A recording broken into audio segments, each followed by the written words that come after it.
अस्सलामुअलैकुम। कुछ साल पहले की बात है। हमारे घर के पास एक घर में एक फैमिली मुकीम थी। अंकल जो उस घराने के सरबराह थे, सब उन्हें हाजी साहब कहते थे। नमाज रोज़े के पाबंद, इंतहाई नेक सादा दिल इंसान थे। औलाद भी उनकी बहुत ज़्यादा फर्माबरदार थी। उनका सबसे छोटा बेटा, जिसका असल नाम तो नहीं पता, लेकिन सब उसे भोला कहते थे, बहुत सादा सा, थोड़ा झल्ला टाइप था। लोग उसे साईं भी कहा करते थे। कसूर में किसी भी मज़ार पे मेला लगता, वो घर वालों के मना करने के बावजूद पहुंच जाता और जितने दिन मेला रहता मज़ारों पर ही रहता था। एक दिन ऐसा हुआ, भोला बीमार हो गया बहुत ज़्यादा। सारा दिन न कुछ खाया न कुछ पिया, बस बुखार में ही पड़ा रहा। सारा घर परेशान हो गया कि भोले को क्या हो गया है। ये तो खाने पीने का बेहद शौकीन है। हाजी साहब भोले से सारे बच्चों से ज़्यादा प्यार किया करते थे, क्योंकि वो अक्सर लोगों से कहते कि इसकी पैदाइश के बाद अल्लाह ने उनके हालात बदल दिए और कारोबार दिन दुगनी रात चुगनी तरक्की करने लगा। भोला जब बीमार पड़ गया तो हाजी साहब ने हर तरह का इलाज करवाया, टेस्ट भी काफ़ी ज़्यादा करवाए, लेकिन डॉक्टरों को कोई भी बीमारी समझ में ना आई। दिन गुजरते गए, भोला इसी तरह कमज़ोर से कमज़ोर तर होता चला गया। एक दिन ऐसा हुआ कि बाबा बुल्ले शाह का उर्स मुबारक था।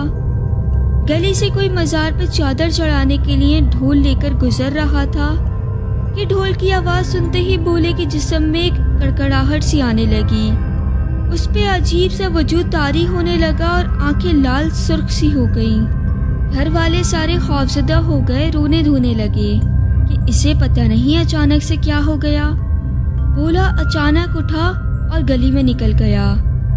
माँ ने काफ़ी ज़्यादा रोकने की कोशिश की, लेकिन उसमें एक अजीब सी ताकत सी आ गई थी।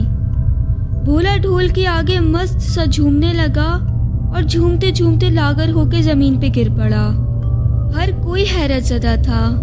उसे मोहल्ले के लड़के उठाकर घर में लाए, तो जब उसे होश आया तो उसकी आवाज़ ही बदल गई थी। पूरा मोहल्ला उनके घर जमा हो गया था। कुछ उम्र रसीदा लोगों ने बताया कि भोले में बुजुर्गों की हाजिरी हुई है। हाजी साहब ने पूछा कि आप लोग कौन हैं और हमारे मासूम बेटे से क्या चाहते हैं? क्या इससे कोई गलती वगैरह हो गई है? जब भोला बोला तो उसमें से ऐसी आवाज़ निकली जैसे बहुत सारे लोग एक साथ बोल रहे हैं। कहते हैं ये मासूम बच्चा बहुत प्यारा लगता है हमें, हम इसे कोई नुकसान नहीं पहुंचाएंगे। हम नेक रूहें हैं और मज़ार पे हाजिरी के लिए आए थे, तो हमें भोला ना मिला वहाँ पर। हम इसे देखने के लिए यहाँ आए हैं और अब हम आते ही रहेंगे। लोग खौफज़दा होने लगे, तरह तरह की बातें करने लगे। गर्ज शोर समझ गया एक। फिर भोला बेदम होके बेहोश हो गया और जब उसे होश आया तो वो बिल्कुल नॉर्मल था, जैसे कुछ हुआ ही ना हो। इस वाक़े के बाद सब कुछ नॉर्मल रहा। बस साल बाद जब दोबारा से उर्स हुआ तो भोले की फिर से वही कैफियत होने लगी और फिर से हाजिरी होने लगी उसे। लोगों ने भोले को अपने मसाइल वगैरह बताना शुरू कर दिए। जब भी उसे हाजिरी होती तो भोला उनको बताता कि ये सूरत पढ़ें या ये वजीफ़ा करें, सदका दें तो आपका मसला हल हो जाएगा। अब वो लोग कसूर छोड़कर जा चुके हैं, लेकिन मैं सोचती हूँ कि क्या ऐसा भी मुमकिन है? क्या इस तरह भी होता है? अगर आपके इर्द गिर्द भी इस किस्म का कोई भी वाक़या पेश आया है तो मुझे ईमेल पर कांटेक्ट करके ज़रूर बताइएगा। सेकंड स्टोरी स्टार्ट करते हैं। अस्सलामुअलैकुम, मेरा नाम खालिद नवाज़ है।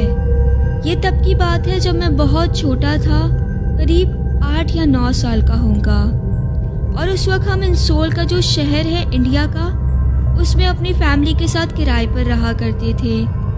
हम जिस घर में रहते थे उस घर में एक अमरूद का पेड़ हुआ करता था, और चूँकि हमारे वालिद मोहतरम काफ़ी सख्त मिजाज के थे, इसलिए हम उनसे छुपकर ही अक्सर अमरूद तोड़ते थे, क्योंकि अगर उन्हें इस बात का इल्म हो जाता तो फिर हमारी पिटाई पक्की थी।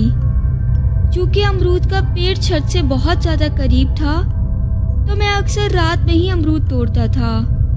एक बार की बात है कि लाइट चली गई तो मैंने सोचा कि अच्छा मौका है, अमरूद पर हाथ साफ कर लिया जाए। मगर मैं जैसे ही पेड़ के करीब पहुंचा, मुझे कोई सफ़ेद लिबास पहने अमरूद की डाली के करीब खड़ा हुआ महसूस हुआ, जैसे वहाँ कोई अमरूद गिरने का मुंतज़िर हो। अमूमन मैं डरने वाले लोगों में से नहीं हूँ, इसलिए मैं चुपचाप नीचे चला आया। नीचे आने के बाद रात भर मुझे बुखार रहा और हर रोज़ ख्वाब में मैं उस आदमी को देखता जो कि मुझे अमरूद की टोकरी दे रहा होता था। मैंने किसी से इस बात का जिक्र नहीं किया। बुखार कभी रहता कभी चला जाता। आप लोगों को एक बात और बता दूं कि हमारे वालिद मोहतरम आमिल हैं। हमारे घर में बेशुमार किताबें हैं अमलियात वगैरह की। खैर, मैंने ख्वाब का जिक्र अपनी वालिदा मोहतरमा से किया। पहले तो वो मेरे ख्वाब को इतनी संजीदगी से नहीं लेती थी, मगर मेरी हालत देखने के बाद अब्बू को सारी बातें बता दी उन्होंने। अब्बू ने कुछ पढ़कर दम किया और फिर जमेरात को एक नेवी ब्लू कलर का धागा मंगवाया और मेरे सर से लेकर पैर तक नाप लिया और पता नहीं कितनी बार उसका तय बनाई और फिर उस पर कोई दुआ पड़ी और फिर मुझे हाथ में धागे को रखने का हुक्म दिया, वो भी हाथ की मुट्ठी बंद करके। फिर जब मेरा दोबारा से नाप लिया गया तो धागा छोटा हो गया। अब्बू ने मुझसे गुस्से में पूछा कि तुम कहाँ गए थे। मैंने डरकर अमरूद वाली सारी बात उनको बता दी। अब्बू अब सारा माजरा समझ गए थे। उन्होंने बिना कुछ बोले एक हफ्ते बाद घर खाली कर दिया और हम लोग नए घर में शिफ्ट हो गए। और इसके बाद जितने भी घर किराए पर लिए उसमें कभी पेड़ देखना नसीब ना हुआ हमें। थर्ड स्टोरी स्टार्ट करते हैं। न्यू कराची शफीक मोड़ के पास 2001 में हमने एक किराए की जगह पर न्यू फैक्ट्री के लिए एक जगह ली। ये एक बड़ा प्लॉट था जिसमें 3 पोर्शन पर मुख्तलिफ फैक्ट्रीज थी। गेट से दाखिल होते ही चौकीदार का रूम, फिर 2 तरफ फैक्ट्रीज और सामने हमारी फैक्ट्री थी। हमारे पोर्शन में दाखिल होते ही सामने ऑफिस, एक तरफ गोदाम में कच्चा माल और दूसरी तरफ मशीनरीज लगी हुई थी। इर्द गिर्द में 3 तरफ खाली प्लॉट थे और गेट के सामने चाय का होटल और पान की दुकान थी। हमारा नया नया काम था तो अक्सर वहीं हम सैम्पलिंग वगैरह भी बनवाते ही रहते थे और अक्सर देर रात तक वहीं बैठे रहना, खाना पानी चाय सिगरेट का भी दौर चलता ही रहता था। एक रात करीब 10 सवा 10 बजे के टाइम लड़के को खाना और चाय सिगरेट लेने भेजा कि अचानक से बारिश हो गई। थोड़ी देर बाद खाना भी आ गया तो सब साथ मिलकर खाना खाने लगे। इसी दौरान बातों बातों में लड़के ने कहा कि हमारी फैक्ट्री की छत पर शायद चौकीदार की बीवी या बेटी बारिश में लाल जोड़ा पहने अकेली नहा रही है। हमने उसे कहा कि उसे ज्यादा मत देखना, ये पठान लोग अपनी औरतों के बारे में काफी सख्त होते हैं। कुछ गलत समझ लिया तो तुझे मार मार कर यहीं किसी खाली प्लॉट में दफना देंगे। खाने वगैरह से फारिग हुए तो बारिश भी रुक गई थी। हम सब घर के लिए निकलने लगे। गेट से गाड़ी निकलने लगी तो दानिस्ता नजर वही छत की तरफ गई। वहां उस वक्त भी कोई लाल चादर या दुपट्टा ओढ़े बैठा था। 2-3 दिन गुजर गए, बात आई गई हो गई। फिर अचानक एक दिन के वक्त बारिश दोबारा से शुरू हो गई। इस बार बारिश काफी ज्यादा तेज थी। हमारे पोर्शन में गोदाम वाली तरफ छत से पानी आने लगा तो हमने जल्दी जल्दी से अपने वर्कर्स से कह के माल साइड पे करवाया और लड़के को चौकीदार के पास भेजा कि ऊपर छत से पानी आ रहा है तो हमें ऊपर जाकर प्लास्टिक बिछाना है ताकि पानी अंदर ना आए। मगर वो लड़का वापस आकर कहने लगा कि चौकीदार तो कह रहा है कि ऊपर जाने का कोई रास्ता ही नहीं है, आप खुद किसी सीढ़ी का बंदोबस्त कर लें और ऊपर चले जाएं। हमको फौरन से वो छत पर बैठी औरत याद आ गई तो मैं खुद चौकीदार के पास गया और उससे कहा कि जहां आपकी फैमिलीज रहती हैं हम उस तरफ से चले जाते हैं। चौकीदार बहुत ज्यादा हैरान हुआ और कहने लगा, हमारी तो फैमिली गांव में रहती है साहब, छत पर तो कोई भी नहीं रहता, तो कोई रास्ता कैसे होगा। उसकी ये बात सुनकर हम बहुत ज़्यादा खौफजदा हो गए, मगर बारिश का पानी छत से आ रहा था, उसको भी रोकना था।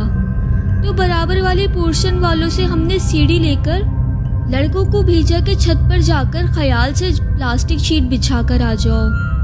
वो ऊपर गए और वापस आकर बताया कि छत पर कुछ कचरा था जिसने पानी जमा किया हुआ था, जो कि जमा होकर नीचे फैक्ट्री में आ रहा था। वो दिन तो खैर साथ खैरियत से गुजर गया, मगर जिस औरत को हमने लाल लिबास में देखा था उसने दूसरे दिन सुबह ही अपना असर दिखाना शुरू कर दिया। हुआ कुछ यूं कि सुबह हमारा एक वर्कर बाथरूम में गया और उसने बाथरूम के अंदर से चीखना चिल्लाना शुरू कर दिया। हम सब वहां गए तो दरवाजा अंदर से बंद करके वो जोर जोर से चीख रहा था। वो औरत बाथरूम के बाहर खड़ी उसे घूर रही थी। हमने उसे इत्मीनान दिलाया और कहा कि यहाँ कोई नहीं है, तुम बाहर आ जाओ। उसने बाहर आकर बताया कि दरवाजा बंद होने के बावजूद उसे ऐसा महसूस हुआ, बल्कि महसूस नहीं, उसे साफ नजर आया कि वो औरत उसे देख रही है। उसका पूरा जिस्म सुन्न हो गया था, वो हिल भी नहीं पा रहा था। फिर शाम को हमारे एक और वर्कर को महसूस हुआ जैसे उसको सर्द हवा छूकर गुजरी हो। मैं मशीन के पास खड़ा था तो मुझे साफ नजर आया कि वो औरत मेरे पीछे खड़ी है और मुझे झुरझुरी सी आ गई। जैसे तैसे दिन गुजरा तो अगले दिन मामला और ज्यादा खतरनाक हो गया। एक और वर्कर गोदाम में गया तो उसने किसी को अपने ऊपर छलांग लगाते हुए देखा। वो डर कर पीछे हुआ तो लोडिंग मशीन से टकराकर अपना ही सर फाड़ बैठा। उसे क्लिनिक समझाकर भेजा कि कुछ उल्टी सीधी बात ना करे, वरना लोग उसका मजाक बनाएंगे, और फिर वो बैंडेज वगैरह करवाकर घर चला जाए अपने। अब मामला ज्यादा खराब हो गया था तो हमने भी फैक्ट्री बंद कर दी और जिस ब्रोकर से ये जगह ली थी उसके ऑफिस पहुंच गए। उसे सारा किस्सा सुनाया और यहाँ काम करना उसे बताया कि बहुत मुश्किल हो चुका है। मशीनरीज वगैरह इतनी भारी थी कि उसे शिफ्टिंग करना दूसरी जगह बिल्कुल भी आसान बात नहीं थी और खर्चा भी काफी हो जाना था हमारा। ब्रोकर ने तवक्का के बरअक्स बात को तवज्जो से सुना और उसने हमें बताया कि उसे इस बारे में कुछ इल्म है, मगर कभी किसी पर ऐसा हमला वगैरह हुआ तो नहीं। हम बहुत ज्यादा डर चुके थे, अब हम वहाँ काम नहीं कर सकते थे, तो हमने उससे ही सबा सिनेमा के करीब एक और जगह की बात तय करी। फिर उसने इसी जगह की लड़की के भूत या रूह की कहानी जो उसने 4-5 साल पहले सुनी थी वो हमें बताई। उसने हमें बताया कि हमारी फैक्ट्री के प्लॉट के पीछे एक खाली प्लॉट है जिसमें कुछ लोग शाम के वक्त ट्रकों से स्मगल माल और शराब वगैरह कारों में भरकर मुंतकिल करते थे। कि एक रोज उस प्लॉट के सामने कच्ची आबादी से एक लड़का जिसकी 2 रोज बाद शादी थी वो अपने दोस्त के साथ हज्जाम के पास बाल बनवाने निकला, तो उन गाड़ियों में से किसी एक गाड़ी ने उस लड़के को टक्कर मार दी। लड़का और उसका दोस्त उन सब से उलझ पड़े तो वो लोग उन दोनों लड़कों को पकड़कर जहाँ पर ट्रक वगैरह खड़े थे उन लोगों को उस खाली प्लॉट में ले आए और वहाँ ले जाकर दोनों पे काफी ज्यादा तशद्दुद किया, जिससे वो दोनों लड़के मौके पर ही हलाक हो गए और फिर उन दोनों को वहीं पर छोड़कर भाग गए। लड़कों के घर वाले दोनों लड़कों को काफी दिनों तक ढूंढते रहे। फिर जब कुछ टाइम बाद उन लड़कों की लाशें वहां खाली प्लॉट से मिली तो वो जो लड़के की दुल्हन थी वो ये बात सुनकर उसका भी हार्ट फेल हो गया। कहते हैं कि ये वही लड़की है जो इन तीनों प्लॉट्स के एतराफ में अपने दूल्हे के कातिलों को ढूंढती फिरती है। हम ब्रोकर की ये कहानी सुनकर काफी ज्यादा डर गए और हमने वो जगह भी छोड़ दी और फिर मुड़ के कभी भी उस रोड की तरफ भी नहीं गए। तो गाइज ये थी आज की हॉरर स्टोरी। अगर आपको पसंद आई है तो मुझे कमेंट सेक्शन में लाजमी बताइएगा, और अगर आपके पास भी कोई स्टोरी है तो मुझे ईमेल पर कांटेक्ट करके अपनी स्टोरी शेयर करें, ताकि स्टोरीज का सिलसिला ऐसे ही रोजाना जारी रहे। फिर मुलाकात होती है एक नई वीडियो में, तब तक अपना और अपने घर वालों का बहुत सारा ख्याल रखिएगा और मुझे भी अपनी ढेर सारी दुआओं में याद रखिएगा। फ़ी अमानिल्लाह। अल्लाह हाफिज़।